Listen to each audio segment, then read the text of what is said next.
আজকের রেসিপি বেগুন মূলো আর তেঁতুলের চাটনি। এর জন্য আমি প্রথমে বেগুন আর মূলোগুলোকে ধুয়ে কেটে নিয়েছি আর তেঁতুলটাকে আগে থেকেই ভিজিয়ে রেখে দিয়েছি। এরপর একটা কড়াই নিয়ে নেব। কড়াইতে দিয়ে দেব পরিমাণ মতো জল,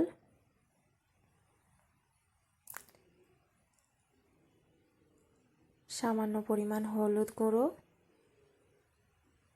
পরিমাণ মতো লবণ, এরপরে কেটে রাখা সবজিগুলো এর উপর দিয়ে দেব। ভালোভাবে এটাকে নেড়ে চেড়ে নেব।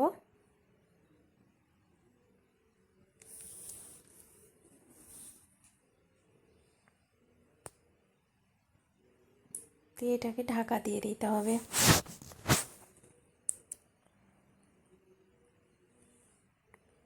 এটা ততক্ষণ ঢাকা দিয়ে সেদ্ধ করে নেব যতক্ষণ না ভালোভাবে নরম হয়ে আসছে।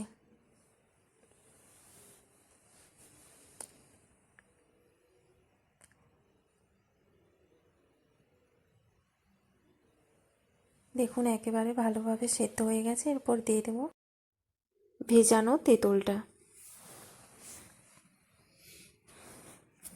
ভালোভাবে নাড়ি চাড়িয়ে নিয়ে নেব যতক্ষণ না ভালোভাবে এটা ফুটে আসছে। এটা গ্রাম অঞ্চলের একটা অত্যন্ত প্রিয় খাবার। এই রেসিপিটা আমার মা ঠাকুমার থেকেই শেখা। আপনারা একবার ট্রাই করে দেখতে পারেন, আশা করি ভালো লাগবে আপনাদেরও। এরপর দিয়ে দেবো সামান্য পরিমাণ চিনি। এটা ভালোভাবে সেদ্ধ হয়ে গেছে, এখন এটা পাত্রে ঢেলে নেব।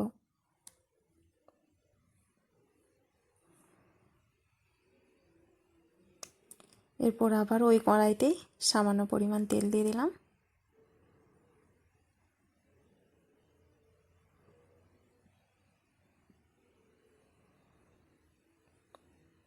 দিয়ে দেব 5 ফোড়ন আর একটা শুকনো লঙ্কা।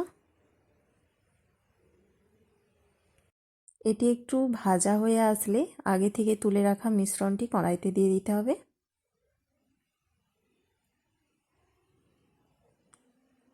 এটা একটু স্ট্যান্ডিং টাইমে রাখার পর পাত্র থেকে নামিয়ে নেব, তাহলেই তৈরি হয়ে যাবে আজকের আমাদের রেসিপি। এটা কেমন হয়েছে আপনারা অবশ্যই কমেন্টে জানাতে ভুলবেন না। আপনারা বাড়িতে বানিয়ে দেখবেন অবশ্যই। Thank you.